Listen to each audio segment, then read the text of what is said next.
আশা করি তোমাদের মাধ্যমিক পরীক্ষা ভালো হয়েছে। তোমরা বাংলা এবং ইংরেজি মনের মতো করে কিন্তু সেই প্রশ্ন তোমরা কমন পেয়েছো। এবার তোমাদের সব থেকে ভাইটাল যে পরীক্ষা সেটা হলো অঙ্ক।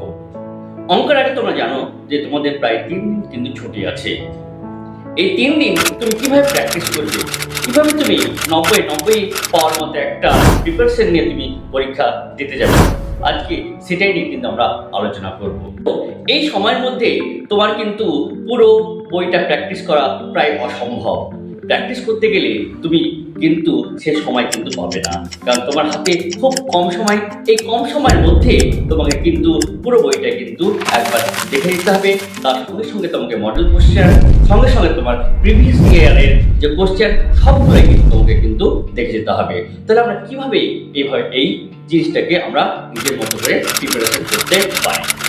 দেখো, পয়েন্ট নাম্বার 1, আমরা প্রথমে এসে কি করব, যে পুরো বইটা একবার যে যে অধ্যায়ের ইম্পর্টেন্ট অঙ্কগুলো আছে সেগুলো কিন্তু একবার আমরা করে নেব।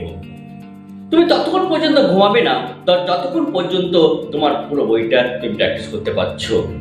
এরপরে আমরা কি করব, যে মডেল কোশ্চেন অর্থাৎ টেস্ট পেপারের যে অঙ্কগুলো সেটা কিন্তু আমরা করব।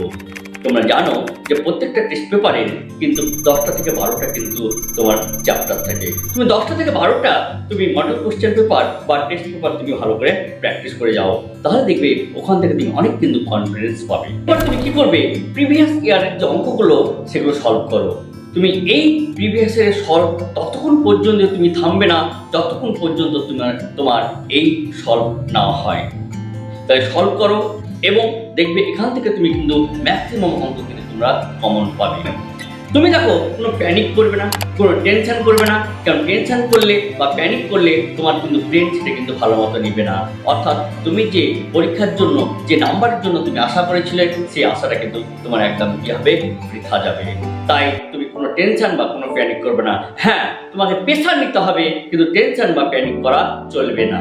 প্রেশার নাও, কিন্তু টেনশন নিও না।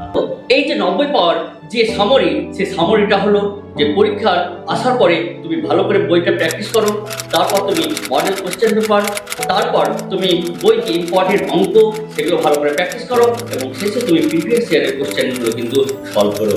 আশা করি তুমি যদি এই 4টে স্টেপ তুমি যদি ভালো করে ফলো করতে পারো, তাহলে দেখবে তোমার 90 নম্বরের প্রিপারেশন যে সেই 90 নম্বরের প্রিপারেশন কিন্তু একদম তোমার ভালো মতো হবে। তাই তোমরা ভালো করে প্র্যাকটিস করো।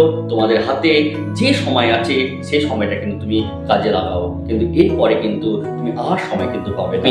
ভালো করে মন দিয়ে কিন্তু এই অঙ্কগুলো করো। তাহলে আজকের ভিডিওটা এই পর্যন্ত, এরপরে ভিডিওটা আবার তোমার সাথে দেখা হবে।